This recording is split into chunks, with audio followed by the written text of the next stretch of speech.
I'm Paul Fleming McCullough. I have a different take on leading projects, change and teams. And it's this: people make the difference. And when we make project management, change management, and team management accessible and easy to implement, we get engagement and results. And that's the core of Be Helpful, Get Engagement, to get results, to understand the needs of our audience and provide the right solution. And importantly, to keep everyone coming back for more. So for our projects, that means thinking of organize and guide, do and deliver. For successful change initiatives, we need to create buy-in and generate excitement. And for effective team management, we need to demonstrate exceptional leadership. So in this video, I'll show you how Be Helpful, Get Engagement works, and in the follow-up videos, I'll share how it makes a significant difference to your projects, change, and teams. So here are some problems. Your team is working hard, but projects and initiatives are still failing. Finished projects haven't delivered their promised benefits. And staff turnover is too high and the number of repeat customers too low. What do we need to solve those problems? Well, we need better project management, practical change management, and effective team management. And once we've solved our problems with those solutions, what results do we expect? Well, for a start, successfully delivered projects that follow through on their promised benefits. Sustainable, second-to-none support our customers rave about. We want to grow the number of exceptional leaders in our organization. And we want to create a lasting culture where employees, teams, and customers want to continue working together. So now let's look at how Be Helpful, Get Engagement solves the problems and gets us the results that we're looking for. So Be Helpful is understanding what our audience needs and providing the right solution. Get Engagement keeps them coming back for more. And when we do both of those better than anyone else, you become the go-to solution. It's your software, your services, your leadership that people rely on and use and follow. So how does it work? How do we understand our audience and provide the right solution?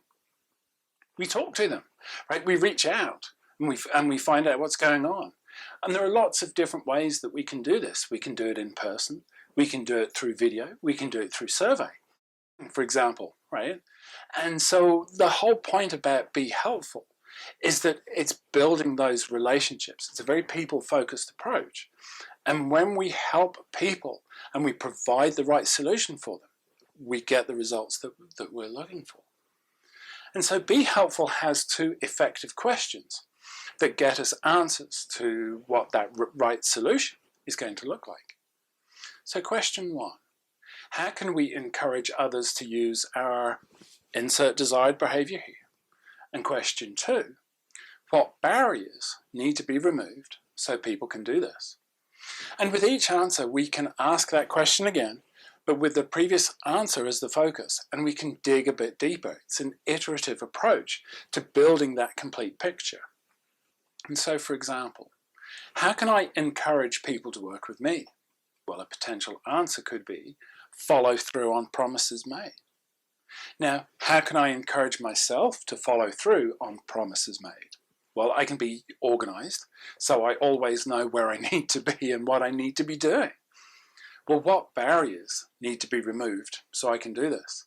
Well, right, stop using post-it notes and scrap paper to track my to-do list and meeting invites. And the objective of the encourage barrier questions is to help us understand both the people that we're working with and their needs, so we can provide the right solution. And our solution should be accurate and complete. It should be helpful. So a handy way to think of it is the software or product should be helpful. The service the team provides should be helpful. And I should be helpful. Well, now that we have the right product and the right leadership approach, how do we encourage people to keep using it and keep coming back for more, right? Time and time again. The Get Engagement checklist is how we do that. And it's this. Is the product, service, or strategy easy to understand, easy to use? Does it fulfill a need? Does it get our attention visually or emotionally? So the checklist helps polish the features and habits that you've identified by going through those be helpful, the encourage and barrier questions, so that people want to use your solution, your software and your services time and time again. So let's return back to our earlier example. How can I encourage people to work with me? Well, let's say one of the answers is, we want our processes and methods to be smooth and not seen as cumbersome. So we've built a spreadsheet that's central to gathering some key requirements. So let's look at easy to understand, easy to use. Are the column names obvious? Is it clear what all of the columns do on the spreadsheet? Or is the spreadsheet so complicated that you can only use the desktop version of the spreadsheet software and you lose any benefit of being able to collaborate online in a single version?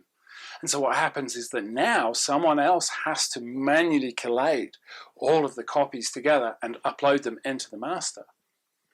Does it fulfill a need? So why do we have the spreadsheet? What precise need does it fill? Or does it just duplicate efforts that are happening elsewhere? And then does it get our attention visually or emotionally? You know, when people think about that spreadsheet, we want them to smile, or at least not roll their eyes and grit their teeth before opening it. Because if we think the spreadsheet is helpful and we don't mind using it, well, guess what? We're going to use it. If it's a pain, we'll either gripe about it or we'll be resistant and not use it. So a few years ago, when I was looking for ways to encourage more people to use the services of my web and design team, I came across a book called Simplify by Richard Koch and Greg Lockwood. And the authors looked at companies such as IKEA and Apple and Uber, and they found that a critical element to their success was simplifying their price or product. And what really piqued my interest was the following sentence. The objective is to make the product a joy to use, first and foremost easier to use, then if possible, more useful and aesthetically appealing. And that's the basis for the Get Engagement checklist. Is it easy to understand, easy to use? Does it fulfill a need? And does it get our attention visually or emotionally? And when we do all three of those better than anyone else, then people are going to want to come back and use the right solution time and time again. So here are 12 how can I encourage questions and 12 barriers to remove answers to help you start thinking through that process. So let's think about our software first. So how can we encourage use of our software? How can we encourage engagement with our calls to action? A fast and accurate processing of the data? How can we encourage better project management and practical change management? Some barriers to remove. The current forms are complicated to fill out and submit. The business need is vague at best. The application is frustrating to use because it's slow and has poor usability. Or maybe new updates break previously functioning features. Let's have a look at services for a moment. So how can we encourage people to use our services? Right? How can we encourage people to read about the services that we provide? You know, have them sign up online. How can we encourage the team to provide that second to none service? Some barriers to remove. Right? Maybe there are too many confusing options, or we have the wrong employees supporting the wrong customers. Maybe our pricing model is just too far out of line in comparison to the competition, or the wait time to receive the services is too long. And then when we think about our leadership, right, and those traits where we want people to follow us, how can I encourage people to work with me? How can I encourage my team to follow my methods and processes? Right? Have that collaboration between the team and others. Or how can I encourage a stronger relationship between myself and the project sponsor and stakeholders? Some barriers to remove, right? Maybe our emails are confusing and long-winded. There is ambiguity around roles and responsibilities. There is inconsistency in our actions and we're difficult to get a hold of.